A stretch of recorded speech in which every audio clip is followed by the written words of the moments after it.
Bonjour les amis, je voulais vous parler d'un sujet important parce que pour moi c'est un sujet de sécurité.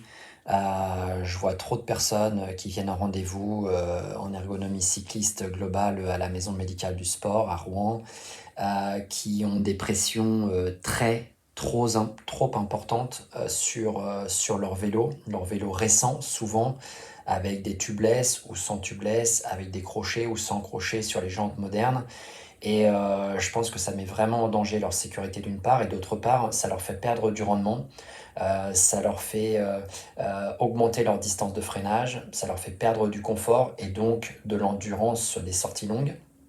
Et je pense qu'il faut utiliser un outil que je vais vous montrer à l'écran, qui existe déjà depuis quelques temps, mais qui est à mon avis pas suffisamment utilisé aujourd'hui par tout un cycliste triathlète comme il se doit. Puisqu'en effet, au bon vieux temps, moi, quand je faisais 70 kilos et je fais toujours 70-71 kilos, eh bien, j'avais des pneus assez étroits, hein, 21 mm. Mon vélo a toujours fait aux alentours de 7 kilos, plus ou moins. On avait des jantes plus étroites, de 18 mm. On a toujours eu des pneus assez fins sur la route et avec des chambres à air plutôt en butyle. Partant sec, ok, on disait 70 kg, 7 bars. C'est à peu près ce qu'on retrouve sur ce calculateur, un petit peu moins à l'avant que par rapport à l'arrière. Là, je vous apprends rien. Cependant, aujourd'hui, avec le même poids de vélo et le poids de corps, hein, vous mettrez vos informations et je vous mettrai le lien dans la description. Aujourd'hui, on a des pneus qui font plutôt 25, voire plus. On a vu sur le Tour de France, la majorité des coureurs roulent en 28, Pogacar a même quasiment passé tout le Tour de France en 30 mm, et les jantes se sont élargies en route comme en VTT, et on est plutôt aujourd'hui sur des jantes de 21 voire 24 mm, comme les réserves, comme les Zip 353 ou 454, on est sur des jantes entre crochets plus larges. Là, je vous reste sur des chambres à air, mais je peux prendre l'exemple du tubeless directement sans crochet, partant sec, regardez la pression, on descend à 5 bars à l'avant, 5 bars 3, 5 bars 4 à l'arrière, avec des pneus de 25 mm. Mais quand on voit que la moyenne aujourd'hui, elle est plutôt en 28 mm, je vais y arriver, hop, qu'on a des jantes qui font 24 mm entre crochets, on va avoir des tubeless.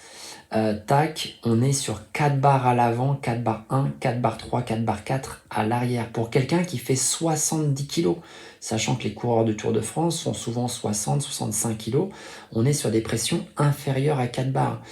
Et je veux vous parler d'une notion importante là-dessus parce que les anciens, ceux qui ont roulé sur des pneus très fins, 19 mm, 20 mm, ils ont l'impression qu'ils perdent en rendement avec des pneus plus larges. Ils ne perdent pas en rendement, c'est bien prouvé aujourd'hui que le rendement est bien supérieur avec des pneus de 25 mm sur les jantes modernes, voire 28, que les anciens pneus. Pourquoi? Parce qu'il y a moins de vibrations.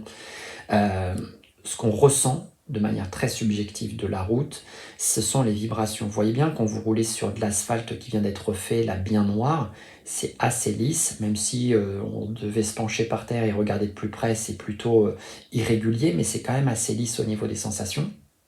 Et on va mettre peut-être 200 watts pour aller à 30 km/h. Dès qu'on arrive sur un sol un petit peu gratteux, eh bien, on va devoir mettre peut-être 230, 240 watts pour maintenir la vitesse de 30 km/h. Et si vous passiez sur un secteur pavé très irrégulier, vous devriez peut-être à mettre 300 watts pour garder 30 km/h. Ces vibrations vous font perdre du rendement.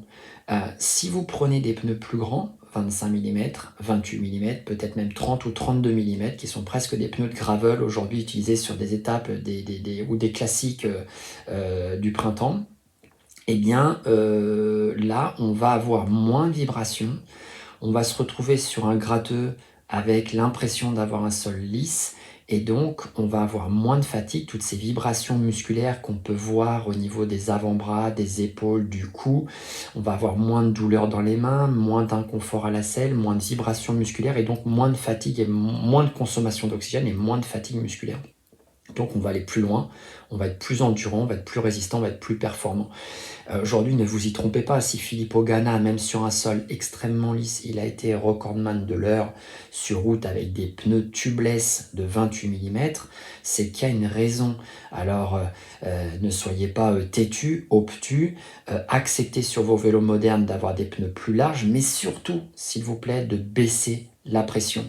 Aujourd'hui, les pressions sont bien trop importantes, le risque d'éclatement, le risque de glisse, de dérapage, de se planter dans un virage, diminuer encore plus quand le sol est humide. Regardez 4 bar 1 et 4 bar 3 par temps sec. Si je mets un temps humide, on diminue de 0,5 bar, 0,4, 0,5 bar, toujours un petit peu moins devant. Essayez, faites-moi confiance, essayez, vous verrez la différence. C'est ce que je voulais vous